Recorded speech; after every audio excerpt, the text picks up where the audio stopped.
You're going to love this episode. We're going to talk about pre-construction, how to buy a pre-construction, what to look out for, how the increasing rates and the changing real estate market has affected it, and how infinite banking can make it exceptionally better. Hi, everyone. Welcome to Control and Compound with Darren Mitchell. I'm your host.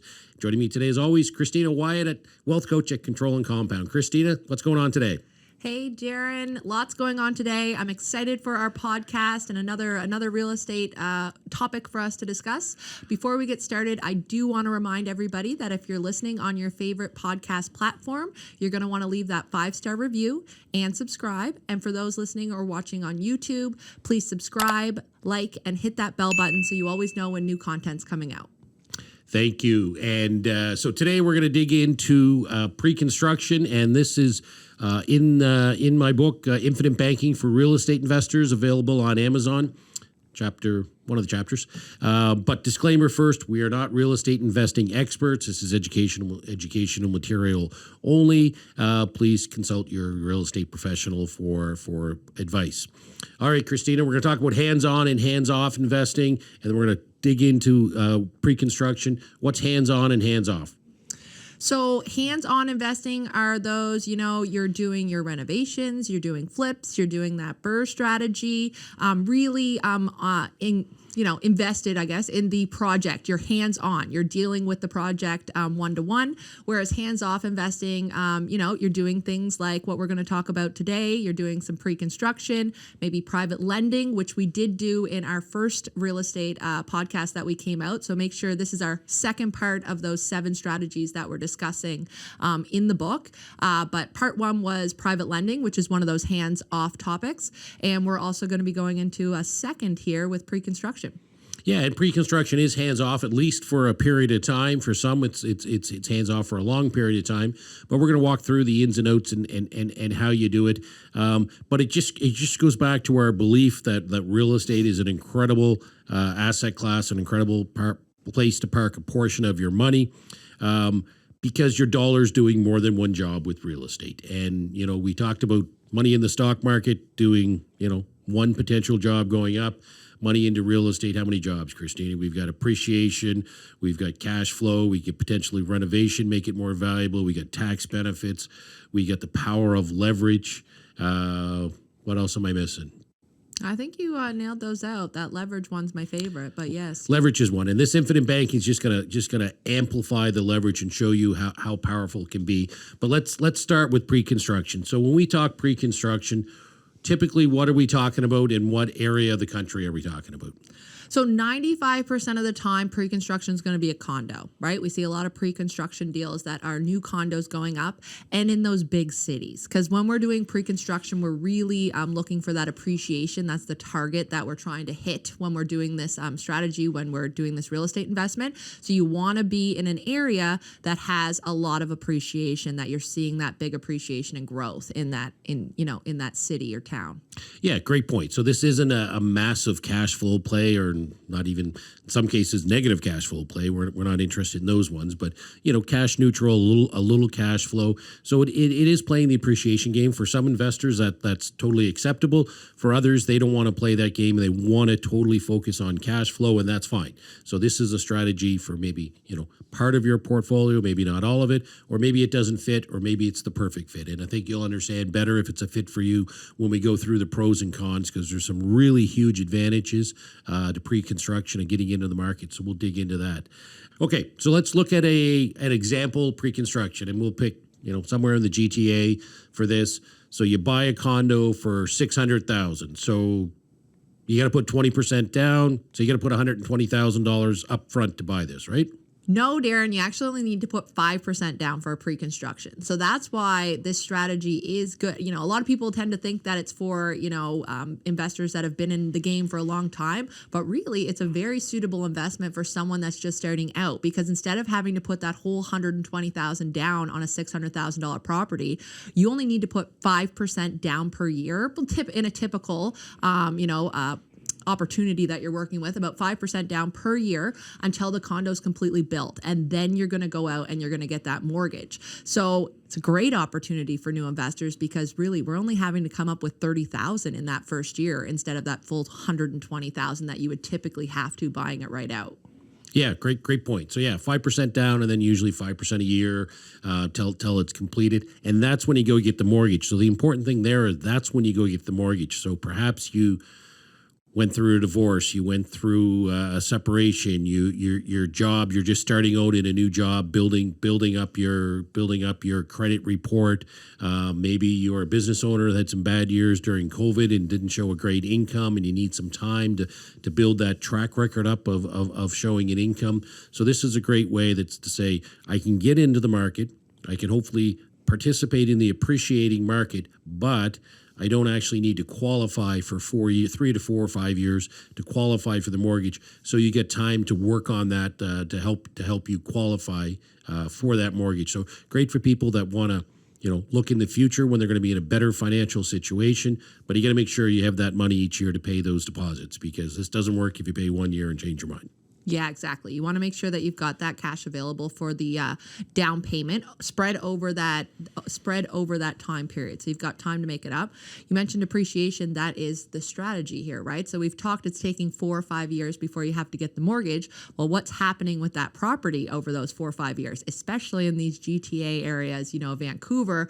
What are we seeing for appreciation each and every year in those places? Well, it's pretty fair to say 5% easy. I know you've got one on the go, and you saw 17% the first year that you started it. So yeah, I mean, it was a incredible couple of years up till this year. It was an incredible run in the real estate market. But again, people get excited about 1 year swings and stuff, but you got to think this still is a long-term strategy. So do you believe real estate is going to be more valuable in the GTA or in Vancouver in 10, 20, 30 years? And I think anyone that really digs into the stats is going to say yes. What it's going to be next year, can we still see a little dip in that? Sure. But long term, it's just a supply and demand. It's back to economics 101. You've got a limited supply and a huge demand. And part of the reason for the demand of the GTA is immigration, which is fantastic and great. But how many immigrants do we have coming to the Canada now, and how many are we going to have in the future? And that's important. And Christine, I think you have some stats on that. Yeah, so I just looked it up the other day, and Canada aims to welcome 465,000 new permanent residents in 2023, 485 in 24, and 500,000 in 2025. So we've got a lot of newcomers to Canada, which is exciting, right? This is exciting. We've got a lot of new people coming in that are going to need those places to live, which works very well in this with this strategy. And we talk like GTA in that area. I think there's about 200,000 alone that are going to be landing in that Greater Toronto area, and that are going to be looking for homes that need to be built. Do we have all of those homes at this point? No, not a chance. Yeah. So I mean, roughly half of new Canadians want to go into the GTA area. There's great communities there that they can be part of, and they enjoy it. But they need to live somewhere. And, I saw a stat recently. It was like, they need about 50,000 new homes a year in the GTA to meet demand, and they're building about 35,000.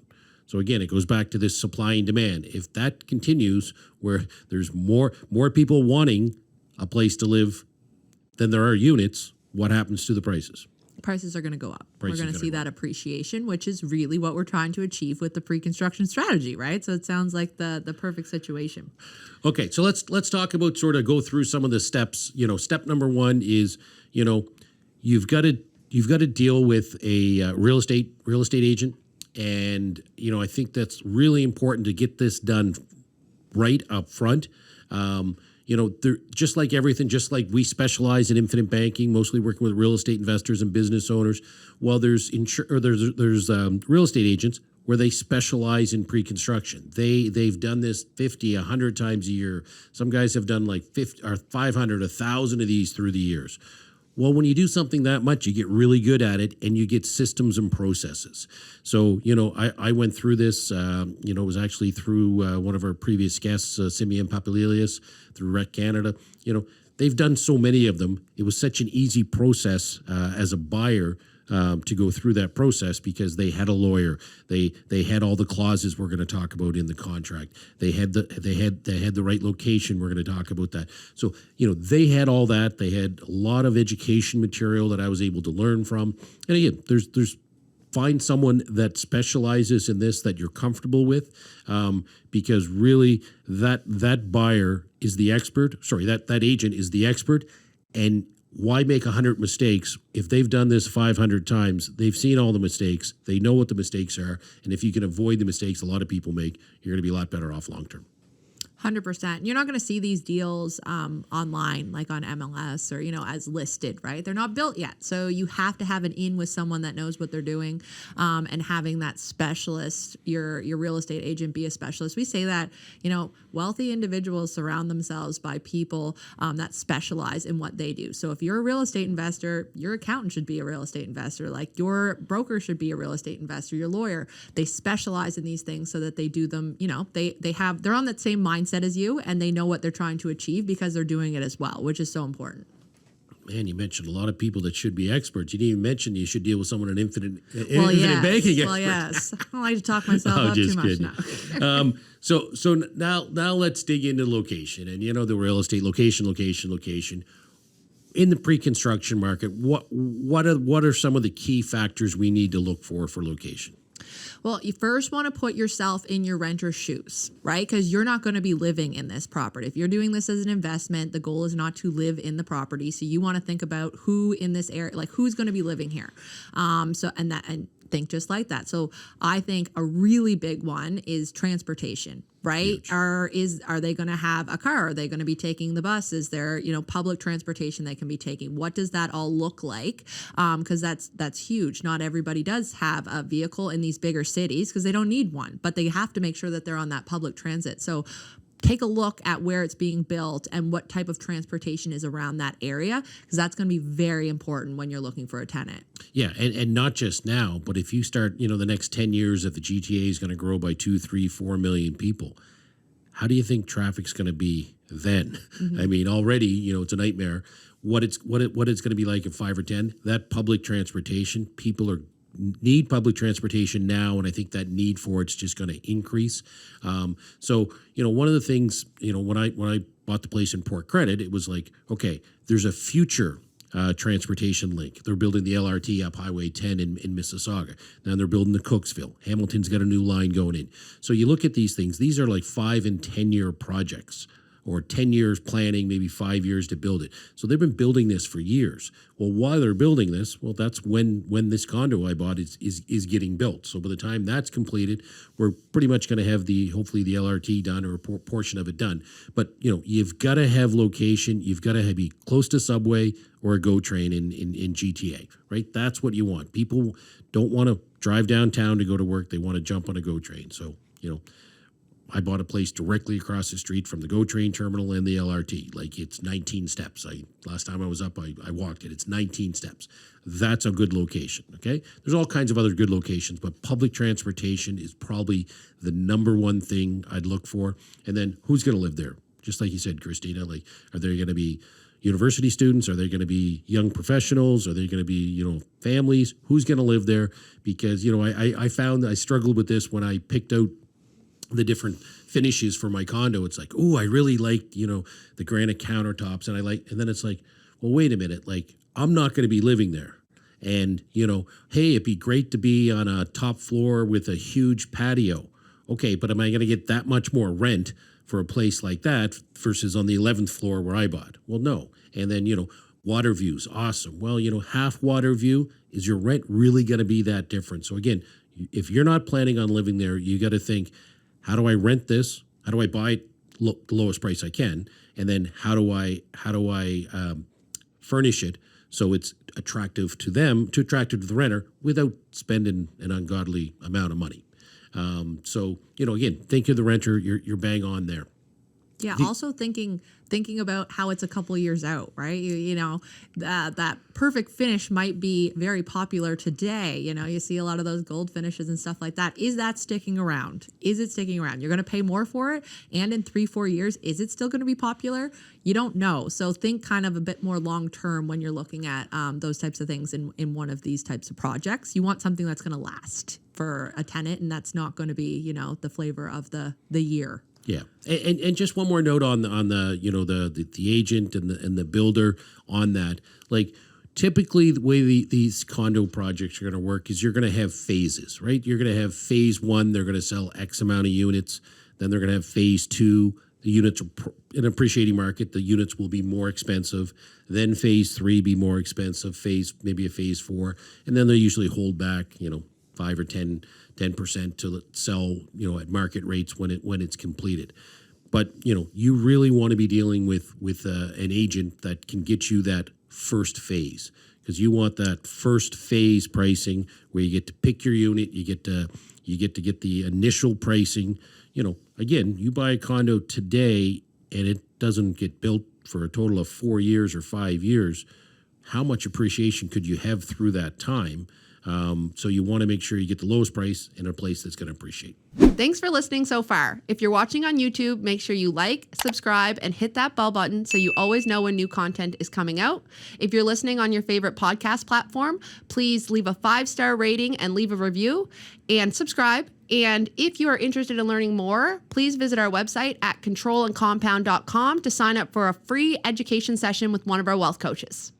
Yeah. And you talked about the builder there, which I think is what we should kind of go into. We talked about the agent that you want to use, but how do we go about picking the builder? How does that come into play? Yeah, I mean, you know, there's obviously a risk involved when you select a builder. What if they don't build good buildings? What if they don't build at all? So from a risk perspective, you know, and a builder perspective, you really want someone with a track record. It keeps going back to the same theme here. Deal with experts. So you want a builder that's done this before, has a track record of building on time or near on time. Nobody builds on time in the GTA, I find. But someone that's done this, been there, done that. They've got buildings. They work well.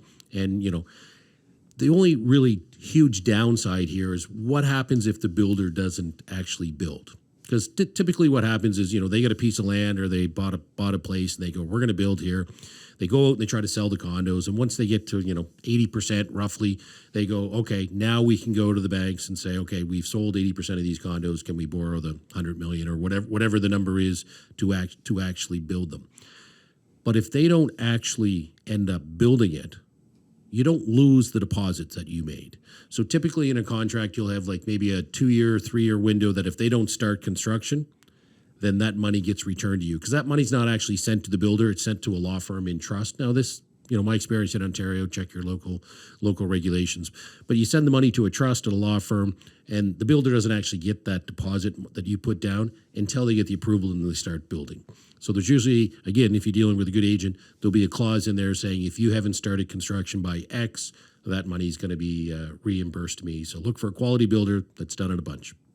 Yeah, and you really take the risk off. I think a lot of people think before getting into pre-construction that you have to give those funds directly to the builder, and that's how that works. So it's very important to realize that you're not directly giving the funds to those builders. You're giving it to a lawyer who's holding it in trust, which takes a lot of that risk off the table for you. So the risk really is having your money tied up at that point in time, not losing it per se, right? Yeah, so I mean, if you get your money back in 2 years for what you made for your deposit for the first 2 years, you don't lose money, but what else could you have done with that money? Now, you know, in this environment, it might be a really good thing because you would have put it in the stock market or Bitcoin and been down a bunch. But again, you know, thinking long term here, it's you know, I know people are, you know, excited and fascinated and concerned about what's going on today, but you know, real estate is a long term investment. You got to keep that in mind.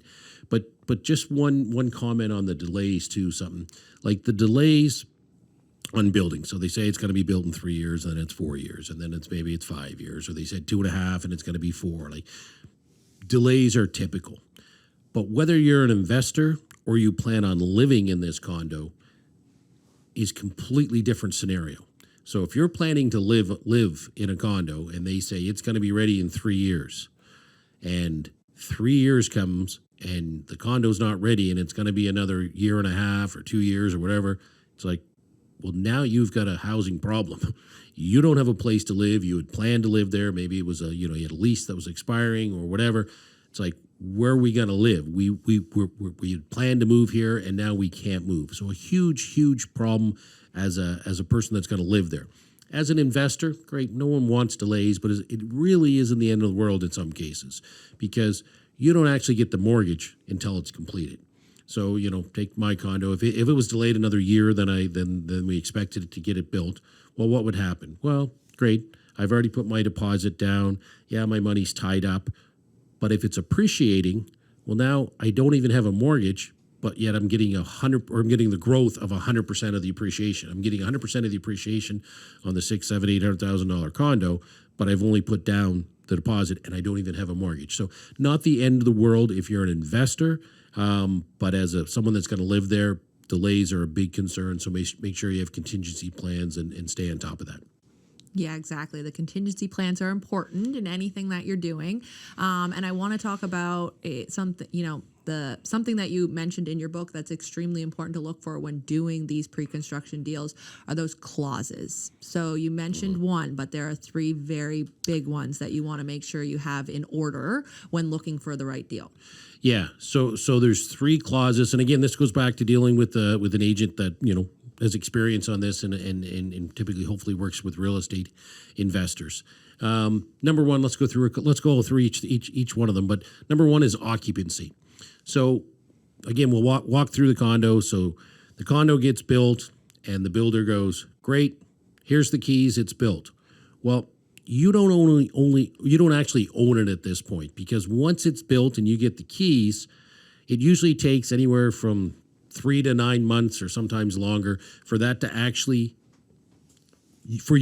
be the owner of it. So there's a transition period between the occupancy and the ownership date. And let's just say it's 6 months. Well, one of the clauses that you got to look for if you're an investor is you want the ability to rent during that occupancy. Okay, so in other words, you've got the keys, you can occupy it, but you've also got to be able to rent it until 6 or 9 months later when you actually get the ownership and get the mortgage. So that could be a really profitable time because you don't even have a mortgage to pay, but yet you're hopefully getting full rent in there. So again, huge. So if you think of, missed rent with no mortgage for a 6-month period, well, if you don't have that occupancy clause in, that's $18,000 that you're out. So make sure you get that occupancy clause. And then the other one, Christina, we were talking about this morning, the assignment clause 2, we're going to talk about. Big deal, seeing a lot more of it. Just in a nutshell, what's assignment mean? So the assignment clause allows you to sell that deal to somebody else. So let's say, in 4 years' time, once you've put your money down, you go to get that mortgage and you can't qualify for that mortgage. Maybe this can happen, right? We've got interest rates going up. Is everybody going to be able to qualify for these deals that they've started a few years ago when rates were in that 2% range? So this is going to be huge. Having these assignment clauses are huge because if you have that built in, you are able to sell that to another individual, right? Or business, whatever. You're allowed to sell it at the end of the day. If you do not have that assignment clause, if you can't get that mortgage, you're out that money, right? It's gone. You've lost those funds. You really need to have the ability to sell this to somebody else as a contingency plan. Like that's a huge contingency plan, right? And I think it's going to be a huge place where we're going to see real estate investors scooping up some deals in the next couple of years as well. Yeah, I mean, without question, there's going to be people that aren't able to close on their condos that they were planning on closing on, and because they've lost their job, their stock market, their real estate, their Bitcoin, whatever they had, assets dropped big time. They've got divorced, health, illness. There's all kinds of reasons. So you really got to have that assignment clause in there where you assign it to another party, the right to assign it to another party. Now, in an appreciating market, sometimes you can sell it as a gain, and people have done that for years to say, okay, well, I bought the condo for $600. I put down $120 over the 4 years. And now I actually go sell it for $650 or $675 or $700. Well, great. You get, that $700. Okay, minus the 600 you paid for it, pay off your 150 you put down. You've made 50, 100 grand, whatever price you sell it at. Now, in a depreciating market, or if you're in a time constraint, you usually don't make money on those assignment deals. All of a sudden, you've put down 150 grand, you sell it, maybe you get 120 back or 100 back. So there is some risk there if you can't close. Because again, if we look at real estate, great investment long term, but that doesn't mean real estate every single year is going to make money. So if you're in a bad year and you can't close and you need to sell and rates are up and people don't want to buy, you're not getting a premium for that. You're taking a loss. So again, you've got to plan for that contingency. With the assignment, at least you can get out, maybe make money, maybe break even, maybe lose a little. Without the assignment, you're going to be out of luck. Yeah, exactly. You got to protect your butt, which is the last one that we're going to talk about. There's more clauses, but we want to talk about the three top ones for protecting your butt, and it's the capping the development charges. And you actually there's a change back in August to this in Toronto as well that we put out to our listeners to keep an eye on for this exact reason. Yeah. So not surprisingly, every government municipality they like money, and any way they can find a new creative way to bring money in, they're going to do it. So development charge has been around for years, and basically when the building gets completed, they're going to go to the builder and say, okay, listen, we need money for parks and schools and museums or whatever in that area. We're going to charge you some fees based upon a number of factors. So capping the development charges typically means you're going to cap it. For example, you get a 1-bedroom, you can cap it at 10, and 2-bedroom, you can cap it at 12. So that'll be in the purchase of sale agreement. So if the city of Toronto or Mississauga or any place you're dealing with increases those development charges, passes those increased costs along to the builder can only pass on the development charges that you've agreed to up front. So if the developer was planning on paying $12,000 per 2-bedroom unit and it works out to be $22,000 per unit, well, that $10,000 is on them. And what Toronto did this summer is Toronto City Council increased the development charges they're going to charge by almost half. So 46% increase in development charges. So if you have a condo that you had those capped and it's in pre-construction phase, great, you're fine. If you were somebody who didn't have that capping of development charges, your cost would just went up. And we've had a couple clients that we've dealt with that bought condos a few years ago, and an extra $50,000, $60,000 at closing, and bad enough you're closing, you got to pay all those other closing costs, and then by the way, here's an extra 50 or 60 grand. So again, it all goes back to dealing with experts up front, getting the clauses in up front so you don't make those costly mistakes. Exactly. All right, we're gonna do an example now on how infinite banking makes this better. It makes everything better, Christine. It's like bacon. Everything's better with infinite banking. So let's walk through that example of the $600,000 and say, okay, so if we buy a $600,000 condo, let's assume we already have an infinite banking policy. We've built up our opportunity fund, and I encourage everyone to build up their opportunity funds, because what's going to happen in the next 3 years? A whack of opportunities. So you've built up your opportunity fund. You've got some cash value in your policy, and you go, okay, how can I incorporate infinite banking with this pre-construction example? Christina, tell me how it works. Year one, what do I do with an infinite banking policy to help buy this pre-construction? So with the infinite banking policy, we're just going to make it that much better, right? So in year one, we talked about we don't need to come up with that full 20% down. We need to come up with 5% of it. So on that $600,000 deal, we need to come up with $30,000.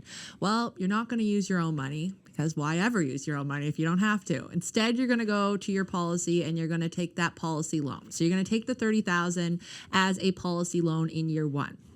Yes, there's going to be interest. We did the amounts up at 6%, so 6% interest rate, which is going to be about $1,800 for that first year. Now, because you're investing in rental real estate, we're going to get that tax deduction, right? So let's say you're in a 50% tax bracket. It's actually $950 out of pocket that you need to get in on a $600,000 pre-construction deal. It's pretty impressive. Hey, Darren, pretty good.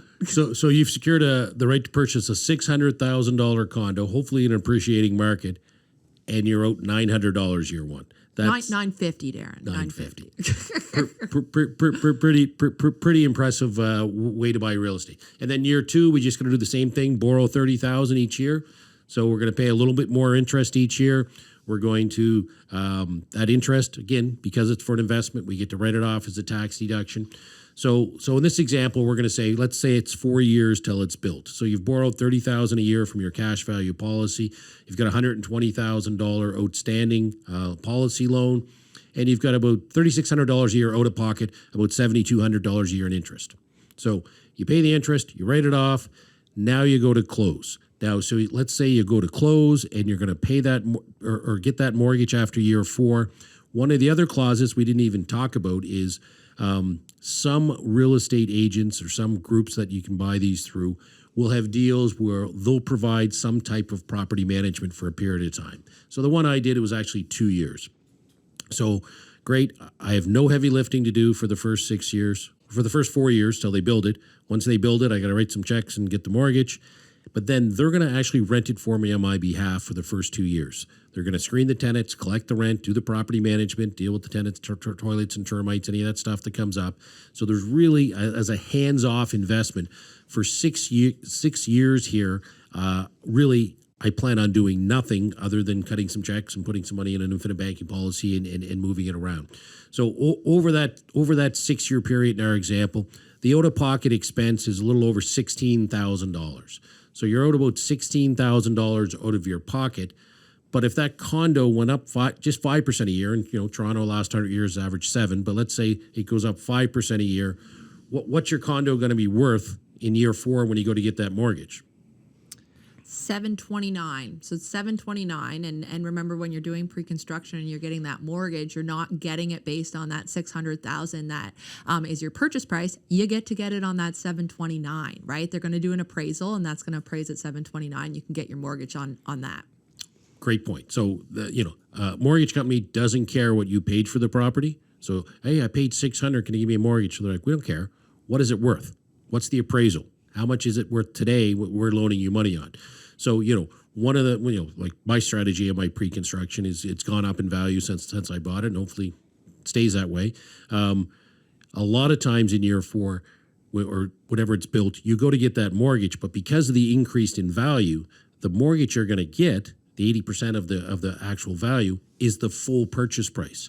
So let's say in this example in year 4, you can go get a mortgage not for the $480,000, the 80% of the purchase price, but 80% of the value, and you can get a $600,000 mortgage. Well, now you take the $600,000, you pay off your policy loan, and then you close on the condo for the rest of it.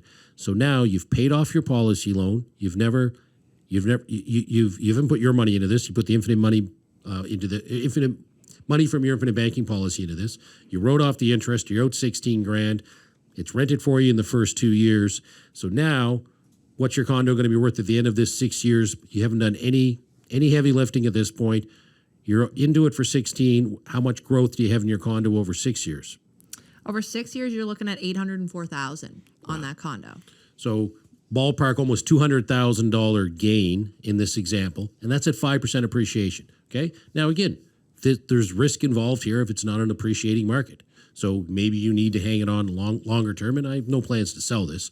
But my real goal on this is, okay, yes, I'm going to make lots of money, but I'm going to have a condo that's basically none of my own money into there, appreciating at 20, 30, 40, 50 grand a year, depending upon what the value of your condo is, cash flow positive, slightly cash flow positive or cash flow neutral anyway, and then refi. What happens in a few years down the road as the mortgage comes down and the value goes up? Well, you access money from that, just like all good real estate investors, and you go do another deal and another deal and another deal, flow it through the infinite banking policy, flow it through real estate and just cycle that money. And that's really how we're going to be able to help people collapse time and just do a lot more in a shorter period of time instead of waiting 20, 30, 40 years. If you can multiply your money so it's working inside the insurance contract and providing a death benefit and providing the money for a real estate deal like pre-construction, long term, you're just going to be wealthier.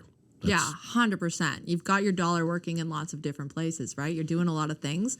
One other thing I want to mention that I think is really important when you're doing these pre-construction deals is we talk about that assignment clause if you can't get the mortgage.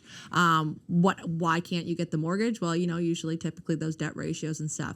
One of the greatest things about these policy loans for real estate investors is they don't reduce your borrowing capacity, right? They're not going to show up on your credit report. So that $120,000 that you have that you've taken out in policy loans, if you're taking that from your home equity line of credit or using it, from elsewhere, what a lot of people will do, that's going to show up when they go to get that mortgage. That loan's going to be sitting there on their credit report, and it is going to impact things when you go to qualify.